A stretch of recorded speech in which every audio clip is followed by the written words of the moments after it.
the co-author of the book called The CIA and the Cult of Intelligence. The CIA attempted to block publication of this book for 2 years, and the Supreme Court overruled many of the deletions in his book. Mr. Marchetti served with the CIA for 11 years, 14 years, and the Convocations Board is very proud to have him here today. Mr. Marchetti.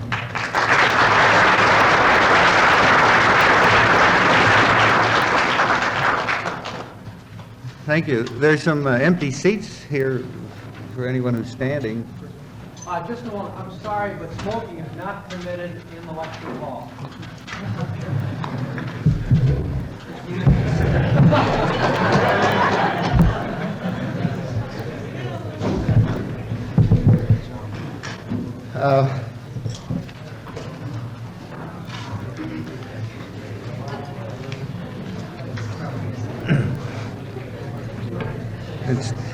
Wish you all good morning. Boys and girls, ladies and gentlemen, FBI and CIA agents, all. That is an attempt to be a little humorous, one of the few I'll make during the talk and later on. But it is a fact that the CIA does follow me around to hear what I have to say.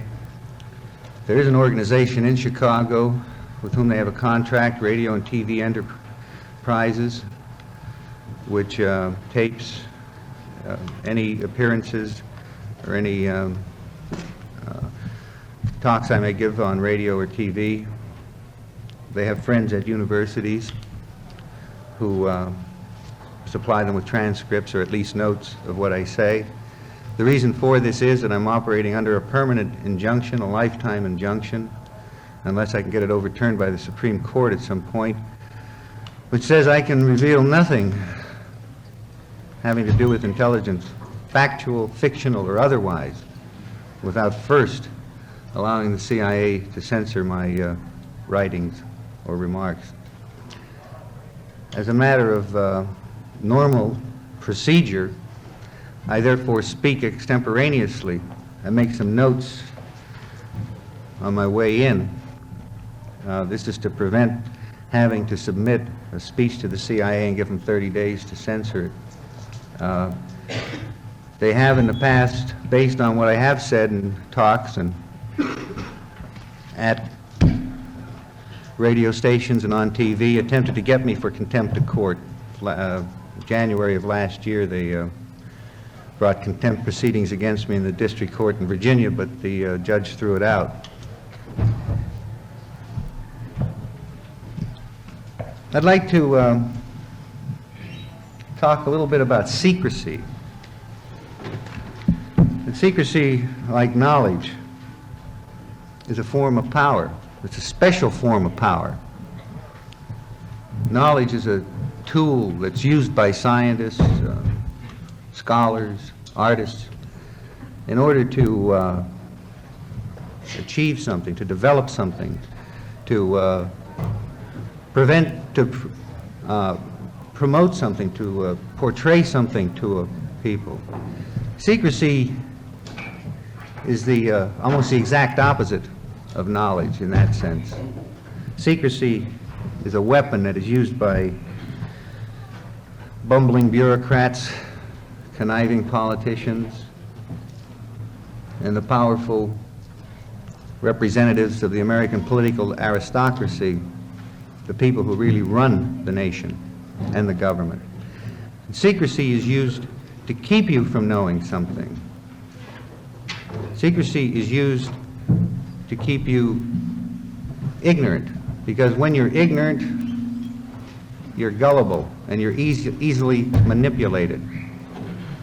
And that's one of the prime purposes, of course, of the powerful interests in our government and in our country, and that is to keep the public ignorant, gullible, and therefore capable of being easily manipulated. What secrecy has with it is used usually, particularly in the intelligence business, with a number of other tools. This is propaganda, disinformation,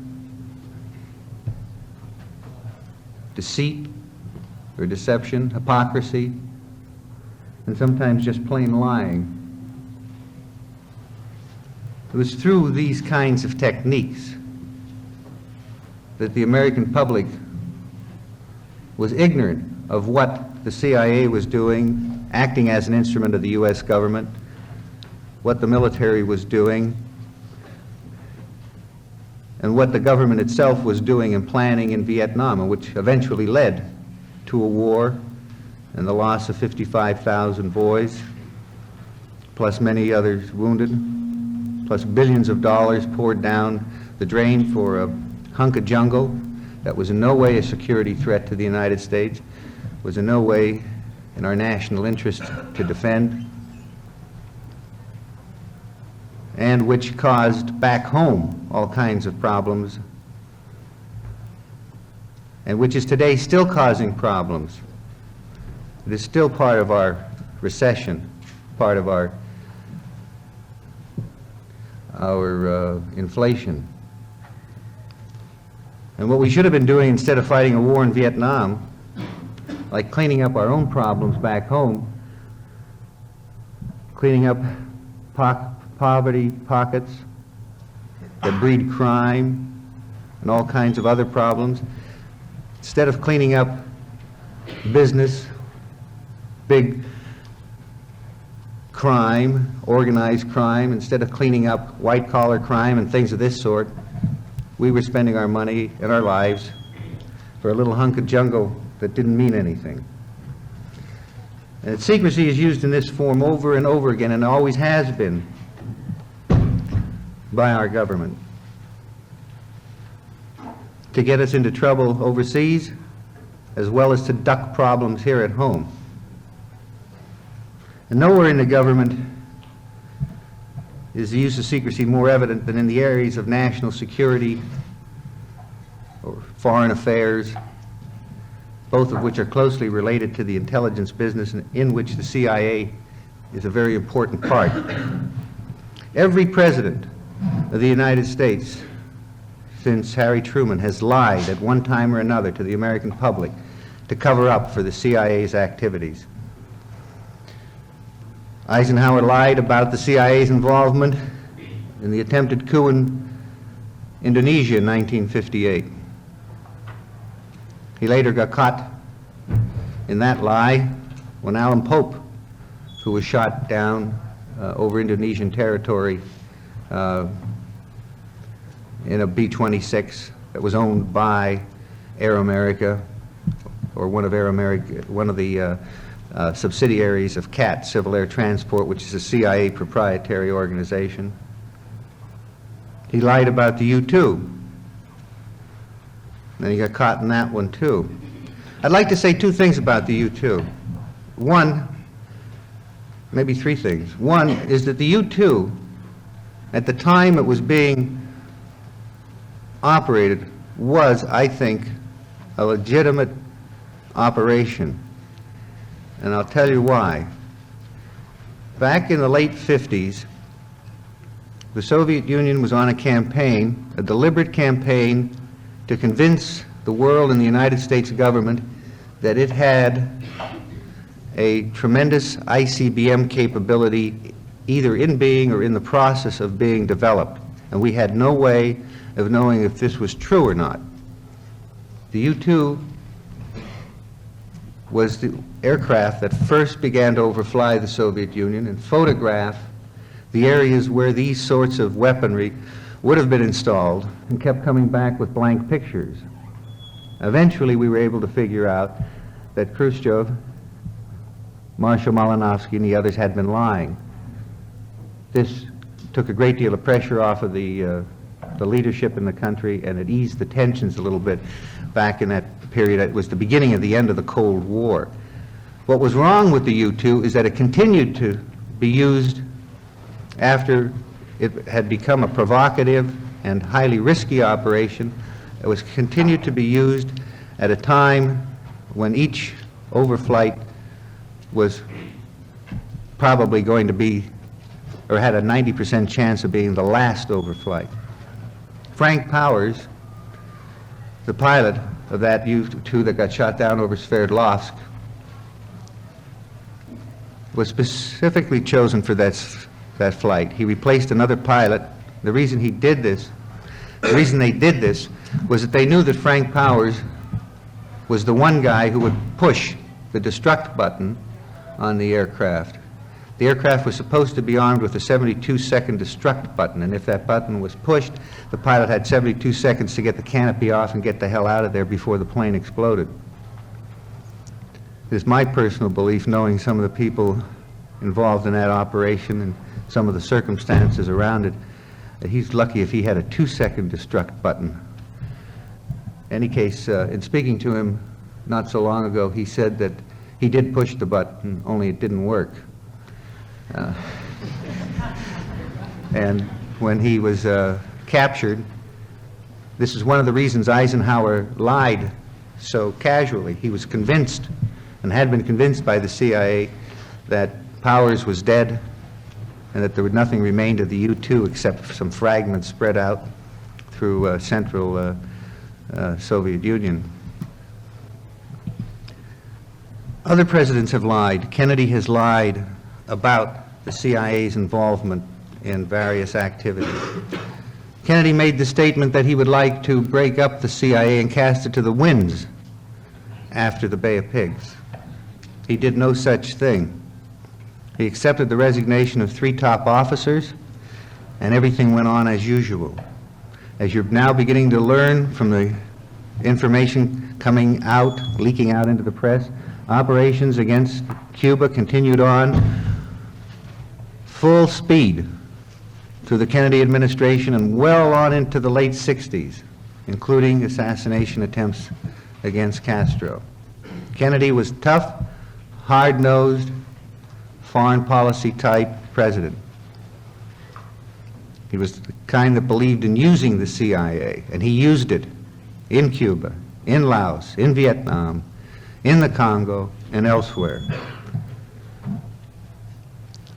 Lyndon Johnson lied about the CIA in an attempt to preserve secrecy. Of course, Lyndon Johnson often had trouble distinguishing the truth.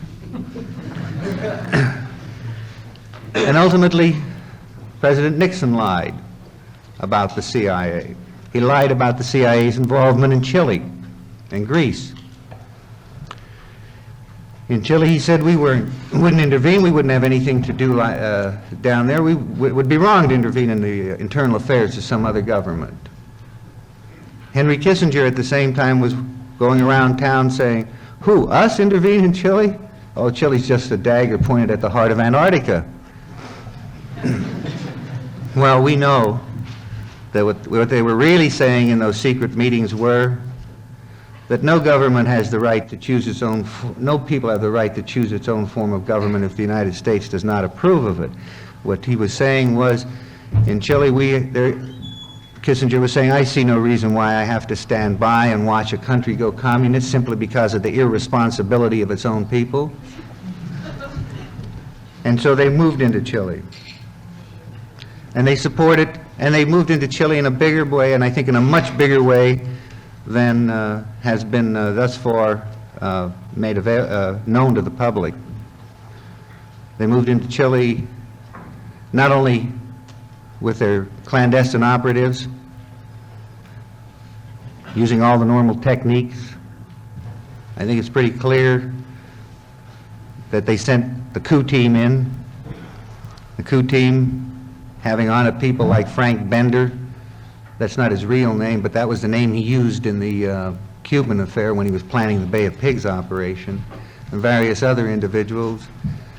According to one ex-CIA officer, he claims that the reason the operation didn't work at first was that General Schneider was key to that operation and would not go along with an overthrow and had to be assassinated. In the meantime, CIA got caught with its hand in the cookie jar because the division chief from the CIA at that time in charge of this area, Western Hemisphere, turned out to be dealing with ITT privately and dealing with John McCone, a former director of the CIA, in order to bring about a destabilization of the Allende government. Ultimately, according to ex-CIA people, and if you'll notice, I am constantly trying to source whatever I say attributed to newspapers or to other people,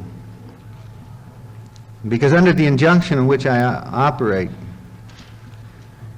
according to the illustrious jurist Clement Haynesworth, only the second man in the history of the United States who could not qualify for the Supreme Court, and his interpretation of my injunction is that anything that happened during the years I was in the CIA,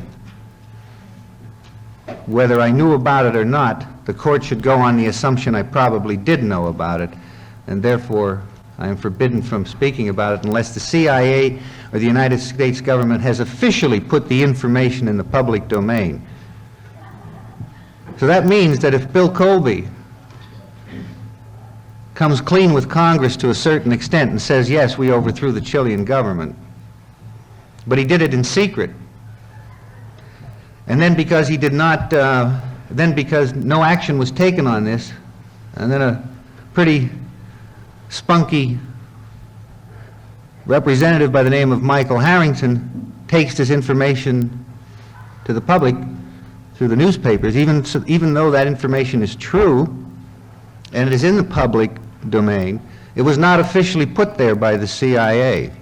And theoretically, I could have known about it or did know about it while I was in the CIA, and therefore I am not allowed to speak about it.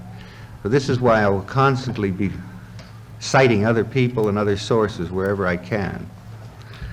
When I don't, it's just my own opinion, and it's not based on anything I knew while I was in the agency.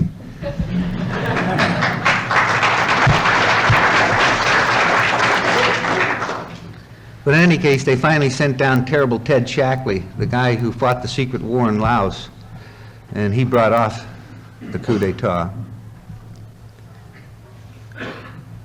They lied to us about Greece. They told us that they had nothing to do with Greece. Kissinger denied it. Nixon denied it. But it finally came out that the United States had plenty to do with Greece, that the CIA was in Greece up to its eyebrows ever since 1947. It came out that Papadopoulos, the head of the junta up until the last several months, had been a CIA agent since 1952. It came out that the younger Papandreou had at one time been a CIA agent, and that his case officer is now a publisher in Washington, D.C. And it came out that the CIA was partly, if not fully, responsible for undercutting his father in his Center Union Party, which led to the coming of Constantine and ultimately to the coming of the junta. And that junta fell overnight. That junta fell overnight after the Cyprus affair, without one shot being fired. That powerful junta that could throw people into jail, that had concentration camps, that could put down any kind of a demonstration, fell overnight without a shot being fired. Somebody very, very, very powerful withdrew their support, and the junta had no other choice but to fold. And even President Ford has come close to lying in order to preserve secrecy in the clandestinity in which the CIA operates. When asked about why we intervened in Chile, he first said it was because we wanted to maintain the democratic tradition down there, and that we wanted to make sure that the parties and the newspapers, opposition parties and newspapers, were allowed to function. It was pointed out to him that they were indeed allowed to function under Allende, but not under the junta. So then he changed his tune, and he said, finally said, well, we did it because, well, everybody does it. Big countries do these kind of things.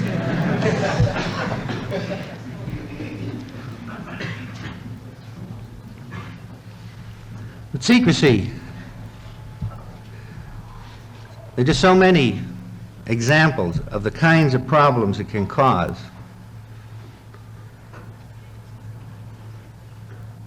And secrecy in the hands of professional clandestine operatives, men who are dedicated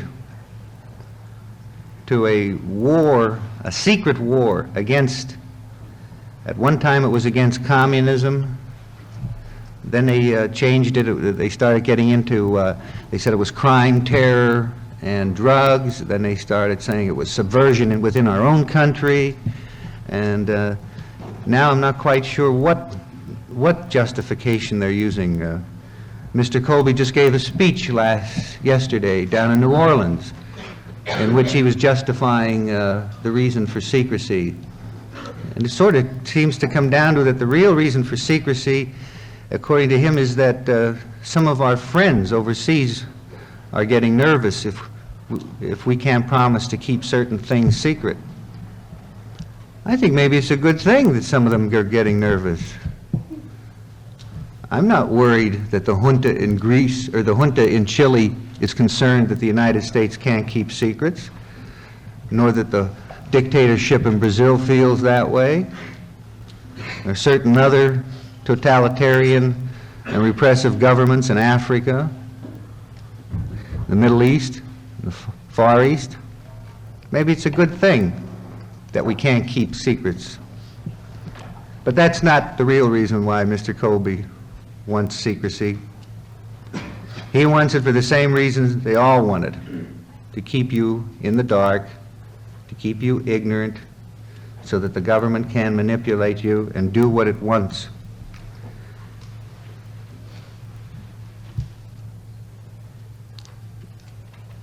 Here are a couple of quick examples of how secrecy can work against you and for the government.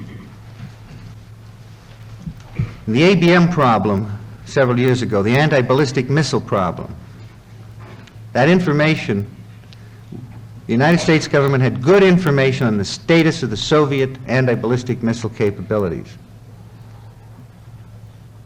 The Nixon administration and the Pentagon selectively released information, classified information. Other words, they violated their own secrecy agreement and released information to the public that would convince them that the Soviets were way ahead in this field, and there was no other choice but for us to develop a similar program.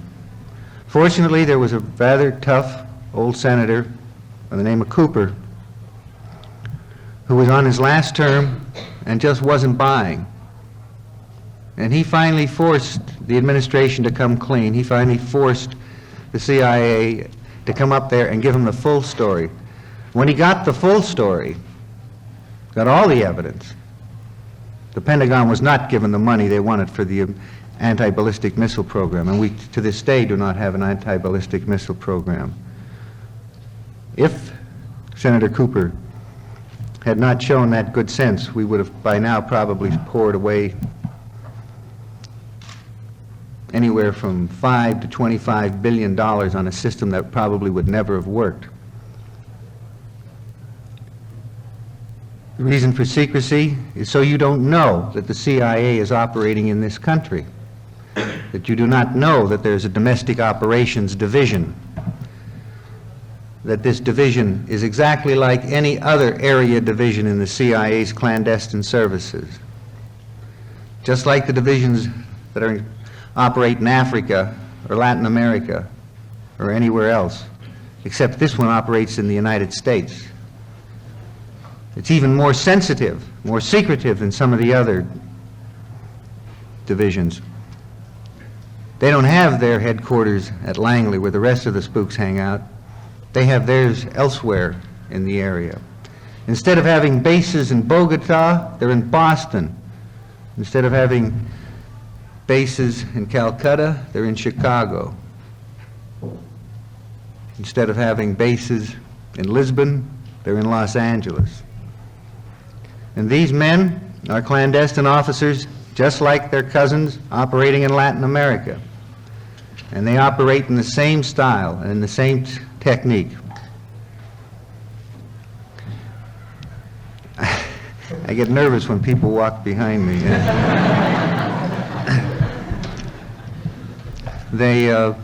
And they use the same techniques, such as penetrating police departments.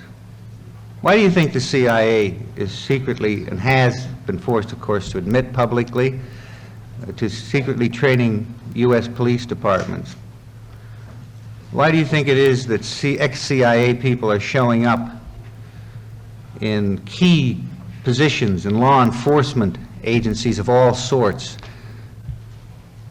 as advisors to mayors of big cities on public safety, as advisors to governors of major states on public safety, as chief of special operations in the Drug Enforcement Agency?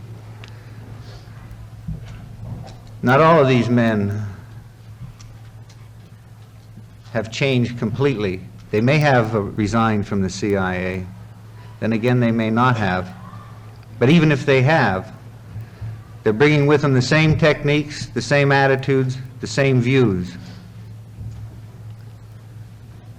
And so when the CIA tells you that we only have so many men in a city, 5 men or 10 men, I advise you to, if you can get your hands on it, to read Philip Agee's book, A Company Diary. There it is up there, CIA Diary Inside the Company. And read how 5 guys operating in one country can overthrow the regime twice. Not once, twice. Read how they can manipulate labor parties. Read how they can frame people. Read, he tells one interesting little anecdote in there about when they decided to frame, I guess he was the equivalent of the vice president of Ecuador, because they couldn't get a handle on him any other way. He made the mistake of going to Cuba on a visit. So while he was in Cuba, they sat down and wrote a big 10-page plan on how to overthrow Ecuador, sort of like from Castro to him. You know, this is what you need to do. Then they had it translated into Spanish and everything done properly, all the punctuation correct. In the meantime, the chief of station sat there with a tube of toothpaste, cleaning it out for 3 hours one afternoon. They rolled this piece of paper up, put it in the toothpaste, and closed it. Got one of their agents who was working at the customs area at the airport, and he waited until this guy flew back into the country. When he did, he searched his luggage and found this toothpaste. Opened it up, pulled it out, and they framed him. The same techniques that are used overseas can be used here and will be used here. This is what the men are trained in, and this is what their job is. 5 guys. One guy may have as one of his agents the chief of police, which gives him virtual control over the police department. Or he may have the officer in charge of intelligence operations. Or maybe he has 2 of them in there. Maybe he has one spying on the other. Another of his agents may be a retired colonel who uses as his to recruit people and run his surveillance teams. Another one might be a retired police officer or some other individual whom he recruits for the goon squad, to pull the goon squad together. So one guy ends up actually running 5, 10 people who in turn are representing large numbers of people, particularly when they're representing organizations, unions, police departments, and the like, in all the key areas.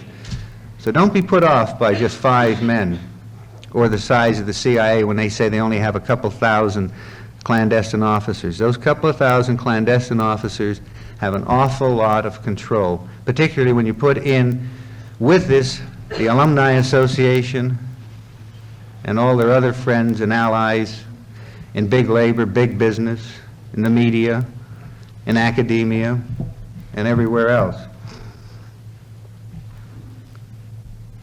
On this matter of secrecy, the reason we're having investigations today is because of a goof by President Ford. When he tried to convince the publishers and the editors that they shouldn't run with the domestic operation story that Cy Hirsch from the New York Times had begun to break, he explained to them that he was forming a commission, the Rockefeller Commission, loaded with flaming liberals like Ronald Reagan, General Lemnitzer, C. Douglas Dillon, and the like. He got a lot of bad press for this because everyone saw through it. They all realized exactly what this was. This was not going to be an attempt to investigate the CIA. This was going to be an attempt to cover up for the CIA. He then went to the editors and the publishers and tried to convince them that they should take it easy. And he gave as his excuse that if they dig too deeply, they're going to find out some very embarrassing things, like the CIA's been involved in assassinations. Well, that was just the wrong thing to tell these people. But they didn't know what to do with it. They abided. They abided by his request temporarily, but the information leaked out. It's now coming out in a little different form. It's coming out saying that the CIA attempted or had thought about it, but never really carried it out. Just remember what Lyndon Baines Johnson said when he first took over the CIA, or first took over the government and the CIA. My God, I inherited a Murder Incorporated down in the Caribbean. The real reason for secrecy frequently is not, although there are sometimes legitimate cases when information has to be kept secret for our own protection or to protect us against potential enemies or rivals, it's particularly when you get into the area of codes, certain kind of weaponry and so forth. There are some legitimate secrets, no doubt. But more often than not, it's to keep you from knowing. The Laotians know when they're being bombed. They know when there's a secret war going on against them. Allende knows when he's being overthrown and being shot at. It's only you that don't know. Richard Bissell, and in the back of my book I have an appendix which was a speech that Mr. Bissell gave to the foreign policy people in New York City. He had at that time no idea, the Council on Foreign Policy, Foreign Affairs, he had no idea that that speech would ever become public. And therefore he was very honest. Unfortunately, the speech is sanitized, so you have to sometimes read between the lines. But he does say things in talking about secrecy that, yes, frequently secrecy is used in cases like this. We began to fly the U-2. The Soviets knew about it in 5 days. They knew we knew they knew we knew. Neither side said anything. He says a wonderful example of two hostile governments collaborating to keep information from their respective publics. Too bad there aren't more situations like this. Someone commented, there's another good reason for secrecy. If the people don't know what you're doing, then you're never accountable. You don't have to tell them how good or how bad you are.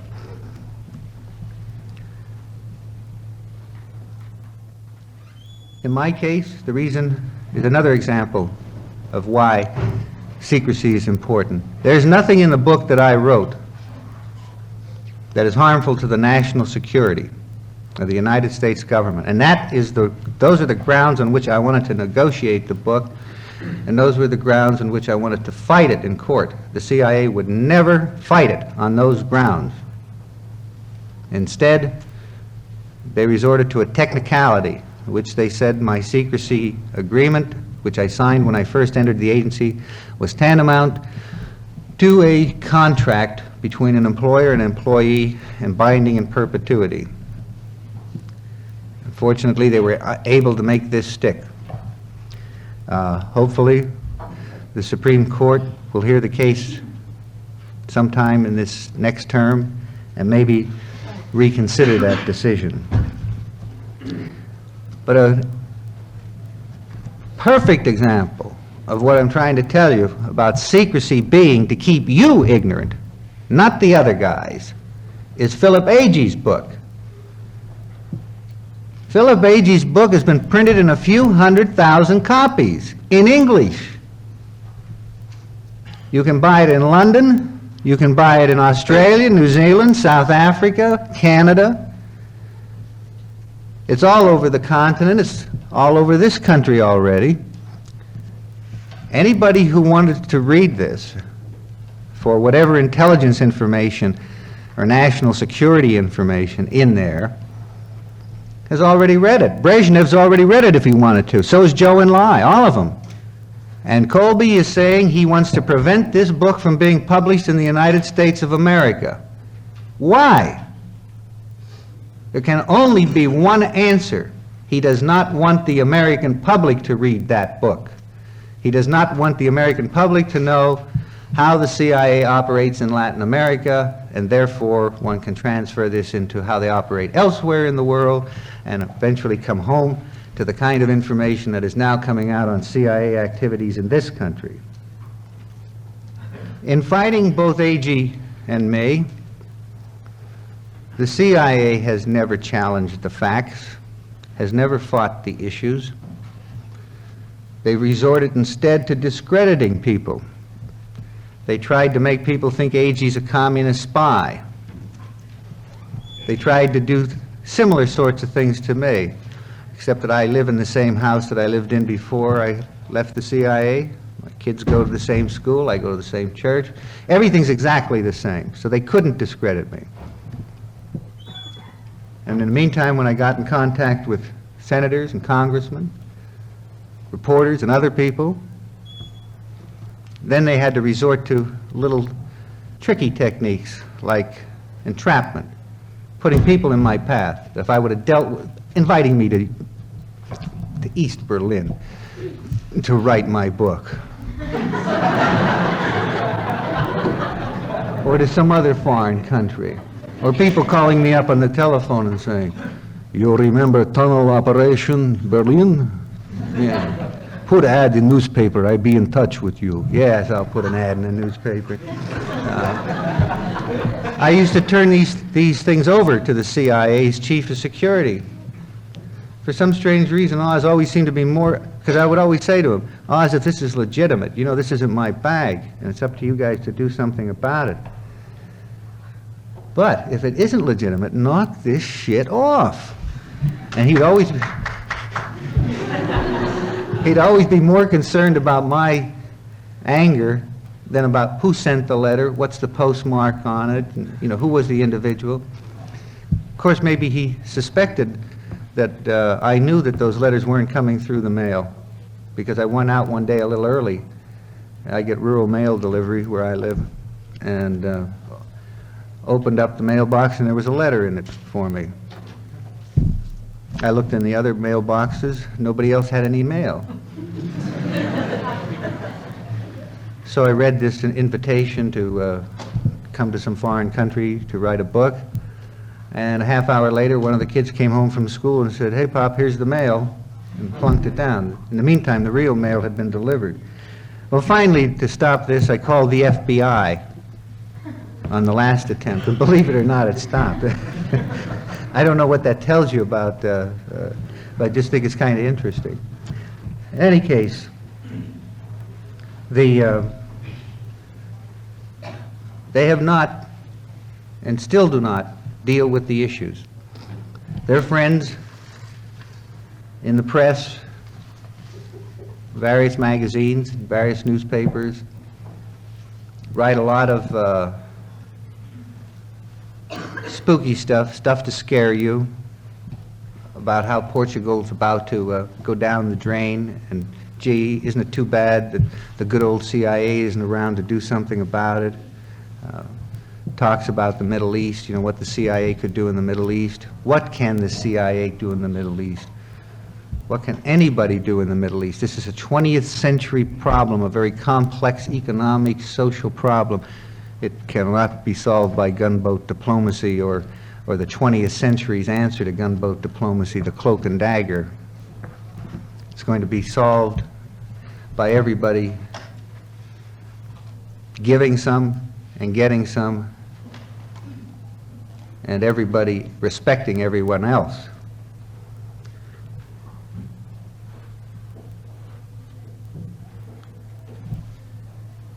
I don't want us to talk much longer because I want to leave a lot of time for questions. Quickly say that if you go over the CIA's record, its clandestine record, and you can read Bissell himself telling you about how disappointing they were in the field of espionage, counter-espionage, and that the real name of the game is covert action, interference in the internal affairs of other governments. And I think that's now becoming also interference in the internal affairs of this government. When you go down their record, even in that area, and you look at all their successes, this is after you factor out the blunders like the Bay of Pigs, which a year later almost led to World War III and a nuclear holocaust, and the obvious disasters like Chile. But when you factor out those and look at the so-called successes like Guatemala, and you wonder if those short-term successes were long-term liabilities, to say nothing of the morality involved, to say nothing of the fact that these people were in no way a threat to our national security. You can even do it with Iran and see where you come out there. We overthrew the Mossadegh there in order to put the Shah on the throne. And you're going to buy the Alamo, I guess, next. The way the United States government today collects its information that it's necessary to operate with is by technical means, through open sources, and through diplomatic channels. This information is processed and analyzed in rather sophisticated fashion. It's non-provocative in most instances. It's very good. My suggestion is that the CIA be split in half, that this part of the CIA that does these sorts of things be taken away and made a separate agency under control of both the President and the White House.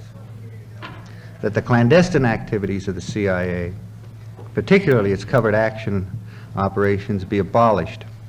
They are not right. They're morally wrong, and in most instances you can't even justify them on pragmatic grounds. And in any case, whatever is left of that, if it is decided to leave anything, it must be more tightly controlled by both Congress and the White House, not just the White House alone. The CIA cannot continue to function as a secret weapon of the White House.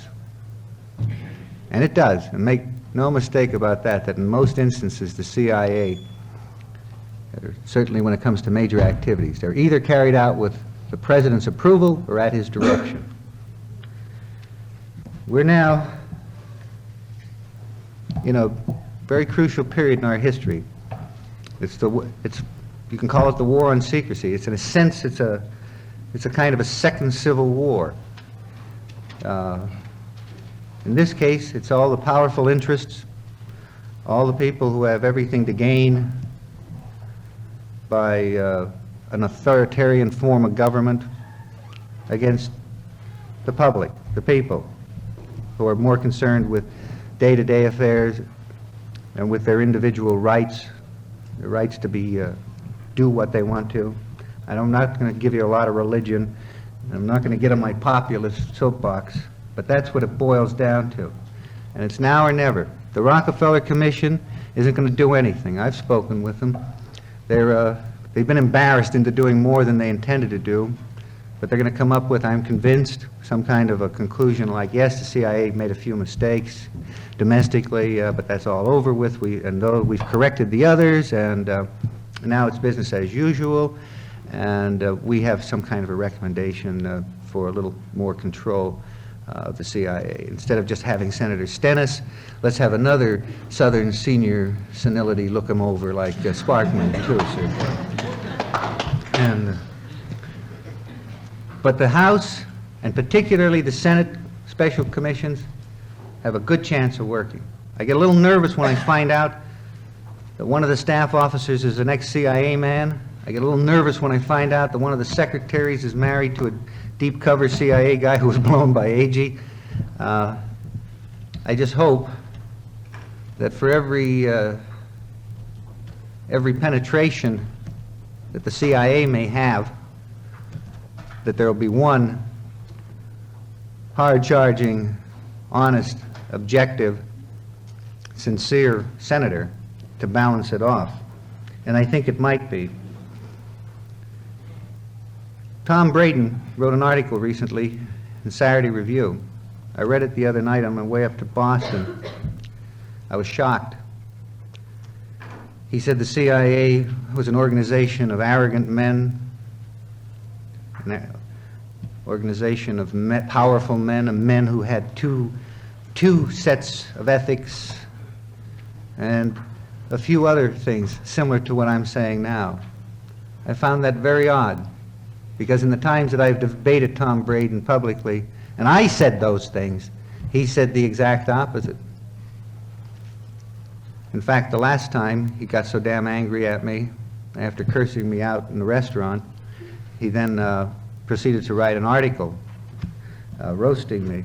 But he has now come around to this point. I hope he's come around to this point. I hope it isn't just a clever little move, because he ends on the conclusion that, well, after all is said and done and all the investigations are over, there's going to be some moving and shoving around, but nothing will change and the monster will go on. I hope he is not right. I think it's now or never. I think we have got to start building from the grassroots up again and making the government responsive to our needs, to our wishes, and this includes the CIA. The CIA is part of the government. You can't think of it in a vacuum. If we don't, it's going to end up as Malcolm Muggeridge said. In the eyes of posterity, it will inevitably seem that in safeguarding our freedom, we destroyed it. That the vast clandestine apparatus we built up to probe our enemies' resources and intentions only served in the end to confuse our own purposes. That the practice of deceiving others for the good of the state led infallibly to our deceiving ourselves. And that the vast army of intelligence personnel built up to execute these purposes were soon caught up in the web of their own sick fantasies with disastrous consequences to them and to us. Thank you.